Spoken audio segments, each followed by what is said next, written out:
내 두려움 없네. 무리가 소리를 높여 부를 것이며 여호와의 위엄으로 말미암아 바다에서부터 크게 외치리니 그러므로 너희가 동방에서 여호와를 영화롭게 하며 바다 모든 섬에서 이스라엘의 하나님 여호와의 이름을 영화롭게 할 것이라. 땅 끝에서부터 노래하는 소리가 우리에게 들리기를 의로우신 이에게 영광을 돌리세 하도다. 그러나 나는 이르기를 나는 쇠잔하였고 나는 쇠잔하였으니 내게 화가 있도다. 배신자들은 배신하고 배신자들이 크게 배신하였도다. 땅의 주민아, 두려움과 함정과 올무가 내게 이르렀나니 두려운 소리로 말미암아 도망하는 자는 함정에 빠지겠고 함정 속에서 올라오는 자는 올무에 걸리리니 이는 위에 있는 문이 열리고 땅의 기초가 진동함이라. 땅이 깨지고 깨지며 땅이 갈라지고 갈라지며 땅이 흔들리고 흔들리며 땅이 취한 자같이 비틀비틀하며 원두막같이 흔들리며 그 위에 죄악이 중함으로 떨어져서 다시는 일어나지 못하리라. 그날에 여호와께서 높은 데에서 높은 군대를 벌하시며 땅에서 땅의 왕들을 벌하시리니 그들이 죄수가 깊은 옥에 모임같이 모이게 되고 옥에 갇혔다가 여러 날 후에 형벌을 받을 것이라. 그때 달이 수치를 당하고 해가 부끄러워하리니 이는 만군의 여호와께서 시온산과 예루살렘에서 왕이 되시고 그 장로들 앞에서 영광을 나타내실 것입니다.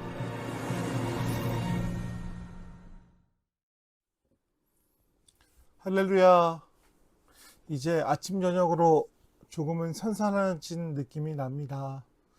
그러나 아직 여름이 지나지 않았고 무더위가 대낮에는 아직까지 해가 쨍쨍합니다.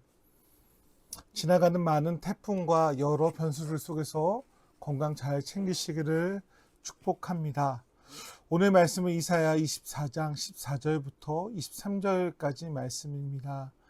심판의 시간이 지나면 이제 쭉정이들은, 죄인들은 끄집어내고 하나님은 다시 소망의 시간들을 이루어 나가십니다. 고통의 시간이 지나고 난 다음에 하나님은 다시 소망을 허락하십니다. 인생을 살아가다 보면 때로 앞이 전혀 보이지 않는 캄캄한 밤을 지내는 듯한 절망을 마주할 때가 있습니다. 울다가 지쳐 잠들었던 그 시기들을 경험했던 기억이 있으십니까? 오늘 말씀은 그 시기를 지나고 난 후에 하나님 우리 가운데 말씀하십니다. 세상의 권세는 영원할 것처럼 기세등등하고 정직한 이들이 오히려 고난을 당하는 부조리한 현실 속에서 우리에게 말씀하십니다. 하나님의 공의는 과연 어디에 있는가? 라는 그 부분들에 대해서 하나님은 내가 반드시 심판하겠고 내가 반드시 돌이키게 하겠다라는 메시지를 우리 가운데 주십니다. 그러므로 이 말세와 같은 시대를 살아가는 우리들 속에서 하나님께서 회복시키시고 반드시 복을 주시고 반드시 이루실 그 축복을 붙잡는 저희들 되시기를 주님의 이름으로 간절히 축복합니다. 세상의 왕들이 수치를 당하고 만물이 흔들리는 암담한 그런 심판의 시간 속에서 놀라운 반전을 선포하고 있습니다. 오늘 말씀 속에서 심판의 밤을 지나 우리에게 비칠 하나님의 영광의 아침을 발견하라고 이 예언의 메시지를 주십니다. 먼저 14절부터 15절까지 말씀이에요. 온 세상이 심판에 흔들리는 아수라장 같은 그런 상황 속에서 예기치 못한 소리가 들려옵니다. 어떤 소리입니까? 하나님의 위대하심을 선포하는 찬양의 소리가 들려 나온다라고 말합니다. 무기력하고 우리 힘조차 없는 그런 황폐한 상황 속에서 무리가 소리를 높이며 바다 동방에서부터 여호와의 이름을 영화롭게 한다라고 말합니다. 우리가 많이 부르는 찬송가, 찬양집이 있어요. 찬송가가 아니라 찬양집이 있는데 찬양집의 이름이 뭐냐면 많은 물소리입니다. 그때 하나님의 백성들이 하나님을 찬양하는 그 많은 소리들이 흘러간다라는 그런 좋은 의미를 담고 있지요. 왜 세상이 무너진 현장 속에서 찬양의 소리가 나올까요? 그것은 심판이 끝이 아니라 불의한 세상이 물러가고 하나님의 공의로운 통치가 세워지는 가정이 있음을 믿기 때문입니다. 그러므로 성도들은 어려운 시기 때에 빛이 안 보이고 희망이 안 보이는 그때 하나님은 선하시고 오직 믿음은 의인으로 말미암아 살리라는 그 고백 가운데 넉넉히 이기시기를 주님의 이름으로 축복합니다. 선지자 이사야는 그 영광을 보면서도 세상의 고통을 아파하며 내 화로다라고 탄식하며 가슴을 칩니다. 성도는, 교회는 세상의 제약을 아파하는 눈물과 탄식이 있어야 됩니다. 그러면 하나님의 일하심, 하나님을 향한 찬양을 동시에 품고 살아가는 존재가 바로 성도와 교회임을 기억하며 찬양의 삶, 기도의 삶, 눈물의 삶을 살아가시기를 간절히 축원합니다. 두 번째는 피할 수 없는 세상 권세의 패배의 모습을 우리 가운데 보여줍니다. 17절, 18절 말씀 가운데 보면 도망치면 함정에 빠지고 거기서 나오면 올무에 걸리는 진퇴양난의 상황을 묘사합니다.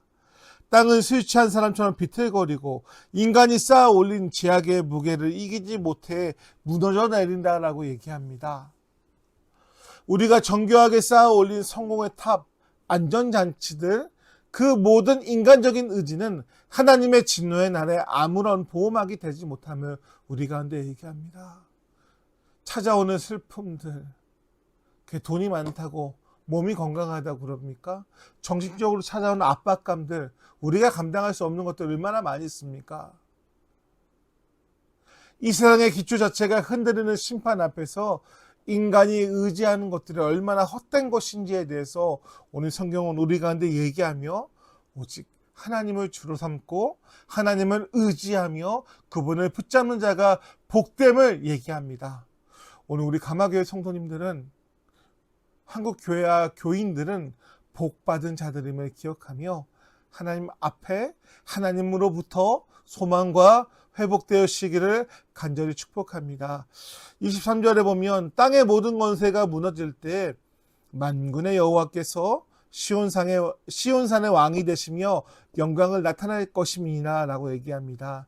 세상이 경배하던 모든 빛과 권세는 하나님의 찬란한 영광 앞에 빛을 잃고 부끄러워하게 되어집니다. 빛이 오면 끝납니다. 빛이 오면, 새벽이 오면 어두움이 물러갑니다. 왕이신 주님, 빛 되신 주님, 우리의 삶을 비치시고 이 땅 가운데 임재하여 달라고 기도하며 살아가시길 축복합니다. 2차 세계대전 당시에 유대인 수용소에 보면 이런 글귀가 있습니다. 우리가 부르는 찬양 중에 빛이 없어도 환하게 다가오시는 주 예수 나의 당신이여, 음성이 없어도 똑똑히 들려주시는 주 예수 나의 당신이여 라는 찬양의 가사랑 비슷하죠. 빛이 없어도 나는 태양을 믿습니다. 나는 사랑을 느끼지 못해도 하나님의 사랑을 믿습니다. 나는 하나님이 침묵하실 때에도 하나님을 믿습니다. 그들은 칠흑 같은 어둠 속에서도 영광의 주님을 믿음으로 바라보며 버텼습니다. 우리가 지나는 고난의 밤은 결코 영원하지 않습니다. 그 밤의 끝에 반드시 만왕의 왕이신 주님의 영광이 임하실 것임을, 우리가 그 거룩한 초대 가운데 부름 받았음을 기억하며 살아가는 성도님들 되시기를, 주님 붙잡는 여러분 되시기를, 오늘 하루도 주님 부르고 하나님께 기도로 아뢰는 여러분 되시기를 간절히 축복합니다. 기도합니다. 하나님, 심판의 날은 불의한 세상의 끝이지만 우리에게는 영원한 하나님 나라의 시작이고 우리에게는 하나님의 영광이 회복되는 바로 여호와의 날, 그날임을 믿고 소망하며 살아가는 저희들에게 인도하여 주시옵소서. 세상 속에 살아가지만 세상과 같이 살아가지 않게 하여 주시고, 빛 대신 주님, 영광스러운 주님, 그 부르심 가운데 합당하게 살아가는 성도들 되게 하여 주시고, 오늘 하루도 시간 앞에서, 오늘 하루도 물질 앞에서, 오늘 하루도 사람들 앞에서 일터에서 영광 돌리는 삶 살아갈 수 있도록 길도 여시고 사람도 열어주시고 눈동자같이 지켜주시고 동행하여 주시옵소서. 눈물과 고민과 상처들이 있습니다. 치유하시기 원합니다. 붙들어 주시기 원합니다. 주 역사하여 주시옵소서. 감사드리며 예수님의 이름으로 기도드립니다. 내 힘이시며 오 주